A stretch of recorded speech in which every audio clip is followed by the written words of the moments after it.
Здраво! Јас сум наставничката Елена Апостолова од училиштето Мир Чајцев и во моментот го следиш часот по општество и наставната единица улогата на културниот живот во општината. Целите на овој час е да ја сватиш улогата на културните институции во животот на локалната заедница, да ги познаваш овие културни институции и да се поттикнеш да ги негуваш традициите во локалната заедница. Всушност, до крајот на часот ќе треба да знаеш да го објасниш поимот култура, да ги разбереш поимите традиција, културна институција, символи и да се запознаеш со одредени културни обележја на различни општини од нашата држава, меѓутоа и да дознаеш за културните обележја и културниот живот во твојата општина. Во текот на часот се надевам дека ќе имаш израз на лицето како ова човече, детенце, односно ќе имаш аха моменти во кои што ќе дознаеш нешто интересно и ново, ќе ти биде часот интересен, меѓутоа и ќе ти се родат многу прашања во текот на часот, за чии што одговори можеби ќе ги дознаеш во текот на овој час или пак ќе треба да си ги дознаеш истражувајќи сам после часот. Што е култура? Да дознаеме што е култура, првично ќе ви зададам една задача, а тоа ќе биде да ја вклучите фабриката за идеи во вашиот мозок и самите да одговорите што е култура. Бидејќи ќе работиме техниката бура на идеи, одговорите нема да бидат потреба да бидат со целосен одговор, со целосни реченици, туку ќе треба да објасните поимот култура со нафрлување на други поими и зборови што според вас ја објаснуваат културата. За ова ќе ви биде потребно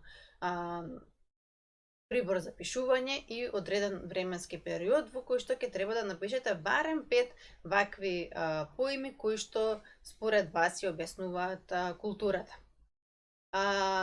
За да успеете да завршите оваа задача, сега ќе треба да стиснете на пауза, да си го обезбедите потребниот прибор и време, и кога ќе завршите со задачата, вратете се назад на видеото.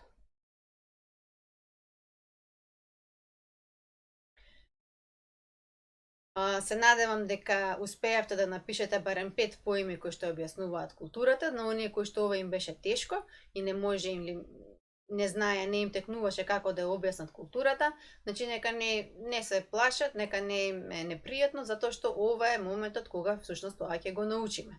Оние кои што па можеби напишаа работи кои што ќе ги сретнеме подоцна во самиот час, тоа значи дека тие имале некои добри предзнаења. Значи културата всушност е целосниот начин на живење на луѓето. Односно сето тоа што луѓето го добиваат и го учат од својата група. Ние како група во оваа ситуација ќе ја земеме општината, односно жителите на општината, бидејќи работиме нели за културниот живот во општината.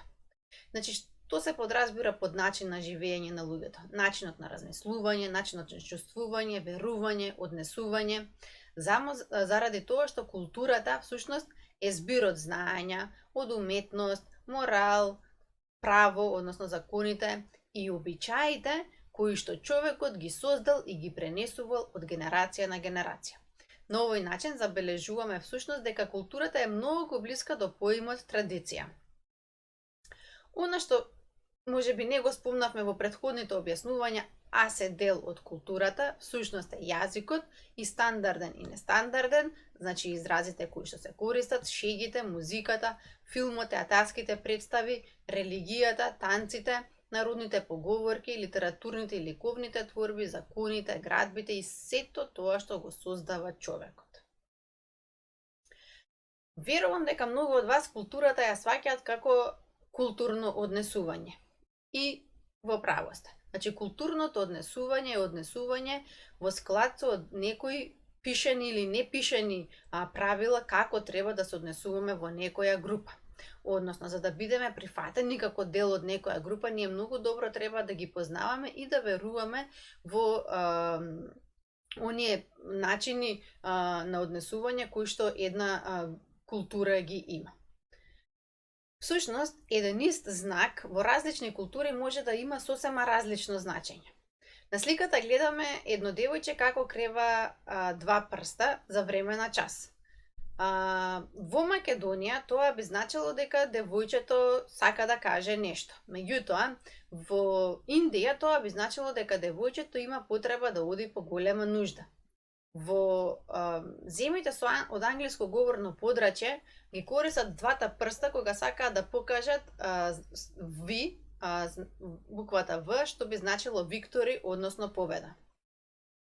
Сега гледаме друго девојче кое што крева само еден прст и тоа во Индија би значило дека на девојчето му се оди по мала нужда. Во Македонија кога ќе покажеме вака, значи дека сакаме да се смириме, нели смир, смир, смир, додека пак во други земји тоа значи ветувам, односно ветување.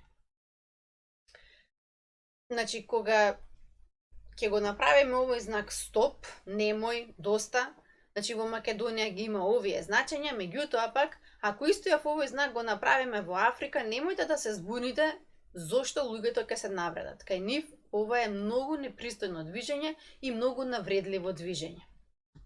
Всушност, за културата многу можеме да научиме преку дружење. Посебно дружење со луѓе кои што потекнуваат од различна култура. Културата е многу блиска до поимите традиција, символи, културни институции. Како што претходно кажавме, традицијата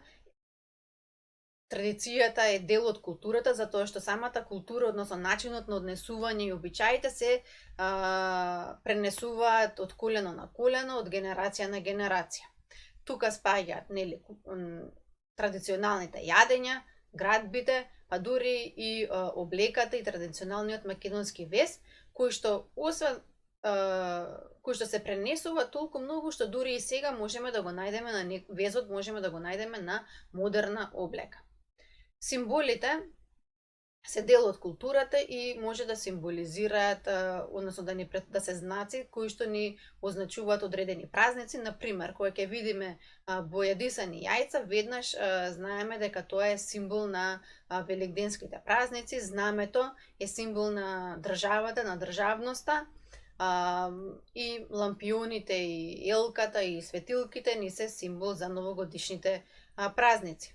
Културните институции пак имаат многу важно значење во културата, заради тоа што тие се грижат за културниот живот во општината. Кои се тие културни институции? Значи, како културни институции може да бидат театрите и кината, верските објекти, меѓутоа и домовите на култура, културно-уметничките друштва. Значи, сите овие всушност се оние кои што се грижат за културниот живот во една општина. Културниот живот во општината е оној преку кој што ја промовираме традицијата на самата општина и сите општини се препознатливи по одредени манифестации, однесувања, градби, песни, танци и слично. Всушност, на тој начин овие манифестации, однесувања стануваат обележје на една општина. Подолу гледаме сликички од Галичката свадба. Тоа е културна манифестација веќе во преку која што се негуваат свадбарските обичаи и ритуали на жителите од овој регион. Кои се обележја на општината? Значи, најзначајно обележје на општината е името, или секоја општина си има свое име, символите на таа општина, знамето и грбот, меѓутоа традицијата и културата имаат исто така многу значајна улога во однос на овие во обележјата на општината. Природата, природните убавини и животинскиот и растителниот свет кои што живеат на тоа подрачје исто така представуваат обележје на една општина. Кои се културни обележја на општината Охрид? Кога го спомнеме градот Охрид или општината Охрид, веднаш нас ни текнува на Охридското езеро најпрво, можеби некој на пастрмката или лебедите, меѓутоа всушност тие се природните обележја во општината, а културни обележја би биле црквите и манастирите кои што се во овој град, градбите во Охрид, Охридското лето како една многу значајна културна манифестација што се одржува секое лето во Охрид. Исто така и нивниот јазик, зж. Значи, кога ќе кажеме зж, веднаш не потсеќа на Охрид како општина, заштака требит или како и да треба, Охриѓани подобро знаат како се кажува, меѓутоа е нешто што веднаш не потсеќа на Охрид. Кои се културни обележја на општина Битола?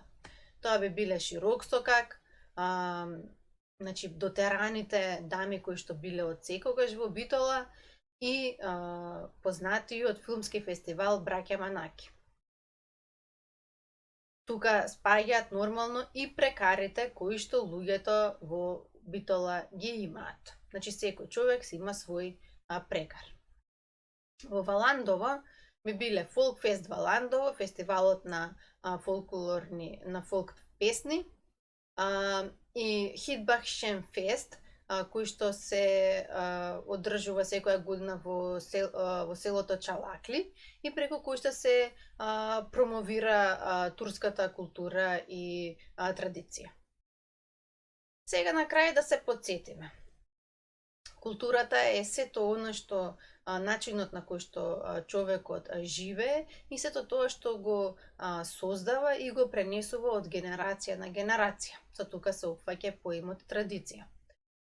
Символите се дел од културата, културните институции се оние кои што се грижат за културниот живот во една општина и на тој начин таа општина се има своји културни обележја. За крај добиваш и задача да истражиш за културниот живот во твојата општина, за културните обележја и за традициите и да изработиш известување. Известувањето можеш да го направиш како писмено известување, кое што ќе биде добро подготвено за да може да се објави во некој медиум, печатен или можеби на интернет на некоја веб страна. Може да направиш презентација или пак видео. Изборот е даден за да секој може да си го избере тоа што највеќе му одговора и му е најинтересен начин за работа. Во секој случај што и да одбереш, ти на почетокот ќе треба да собереш многу податоци за својата општина и сите тие да ги спакуваш во еден многу добар производ известување. За крај, аирлија работа и со здравје!